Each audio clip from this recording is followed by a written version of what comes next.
DPD Gerindra Aceh membuka pendaftaran bakal calon kandidat gubernur, wakil gubernur, bupati, wakil bupati, wali kota, wakil wali kota melalui Partai Gerindra untuk Pilkada Aceh 2024, Banda Aceh 30 April 2024. Pendaftaran penjaringan calon kepala daerah ini dipusatkan di kantor DPD Partai Gerindra Aceh, Lungbata, Banda Aceh.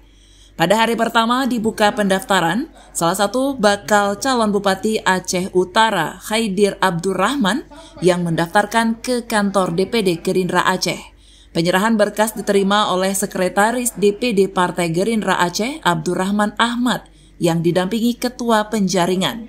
Sekretaris DPD Gerindra Abdurrahman Ahmad mengatakan, setelah diterima berkas pencalonan, nantinya tim panitia seleksi melakukan penjaringan setiap bakal calon kepala daerah dan wakil kepala daerah Pilkada 2024 yang telah dibentuk.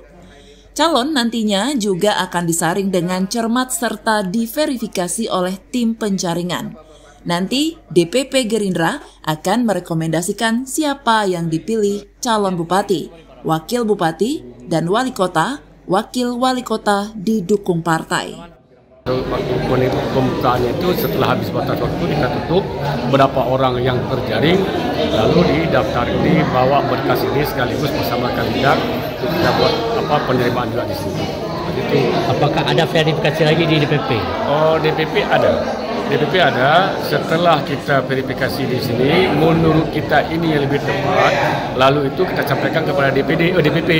DPP akan merekomendasikan siapa yang dipilih menjadi calon bupati atau wali kota yang didukung oleh Partai Gerindra. Sementara itu, Ketua Penjaringan Nasrul Sufi mengatakan pendaftaran Khaidir diwakili oleh Mahadi Bahtera sebagai tim pemenangan dan sejumlah kerabatnya. Kedatangan mereka disambut oleh tim penjaringan calon kepala daerah Gerindra Aceh. Partai Gerindra mendukung penuh bagi bakal calon kepala daerah yang berkeinginan memajukan daerah dalam menjalankan roda pemerintahan demi perubahan daerahnya masing-masing. Dari Banda Aceh, Tim Liputan Aceh TV melaporkan.